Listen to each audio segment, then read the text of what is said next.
श्री कृष्ण कहते हैं कि धर्म का जो विधान है अगर उसे किसी दूसरे ने बनाया हो तो वो तुम्हारा धर्म नहीं हो सकता। तुम्हारा धर्म वही है जिसे तुमने स्वयं बनाया हो, जिसे तुम्हारी आत्मा ने स्वीकार किया हो। धर्म एक व्यक्तिगत चीज है जिसका फैसला व्यक्ति को खुद लेना पड़ता है।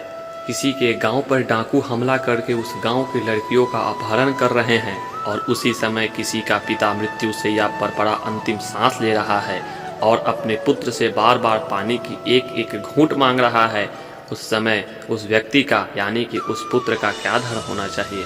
वे मरते हुए अपने पिता के कंठ में अंतिम समय गंगा जल की बूंद बूंद टपकता हुआ अपने पुत्र धर्म का पालन करे, या फिर उसके गांव की लड़कियों पर जो संकट आ गया है उनकी रक्षा के लिए अपने हाथ में तलवार उठाते हुए उन डाकुओं का मुकाबला करे, आवश्यक पड़े तो अपनी जान भी देकर अपने गांव की इज्जत बचाए। इसका निर्णय कोई दूसरा व्यक्ति कैसे कर सकता है? इसको धर्म का दौराहा या धर्म संकट भी कहते हैं। ऐसी स्थिति में वे व्यक्ति क्या करे, उसका फैसला कोई और व्यक्ति नहीं कर सकता, बल्कि ये निर्णय उसे खुद ही लेना पड़ता है कि उस समय उसका प्रथम धर्म क्या है। उस समय उसकी अंतर आत्मा जो आवाज दे वही उसका प्रथम धर्म है। जिस मनुष्य में हारने की चिंताएं कम और जीतने की ख्वाहिशें ज्यादा होती है वह मनुष्य मन से बहुत शक्तिशाली होता है। जीवन में सब कुछ हासिल कर दीजिए या गंवा दीजिए, मगर अपने स्वार्थ के लिए किसी का इस्तेमाल मत कीजिए। जिस तरह थोड़ी सी औषधि भयंकर रोगों को शांत कर देती है, ठीक उसी तरह ईश्वर की थोड़ी सी भक्ति बहुत से कष्ट और दुखों का नाश कर देती है।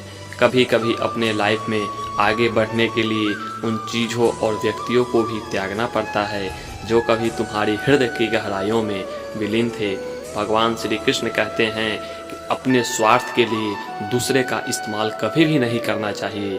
अपना स्वार्थ उतना ही रखिए जितना आपको ज़रूरत पड़े।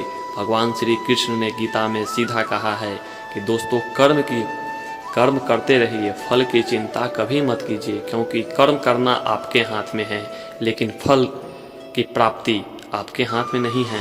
फल आपको कर्म के अनुसार ही मिलेगा, जिसके बाद से आपको यह सोचना चाहिए कि कर्म करते रहिए।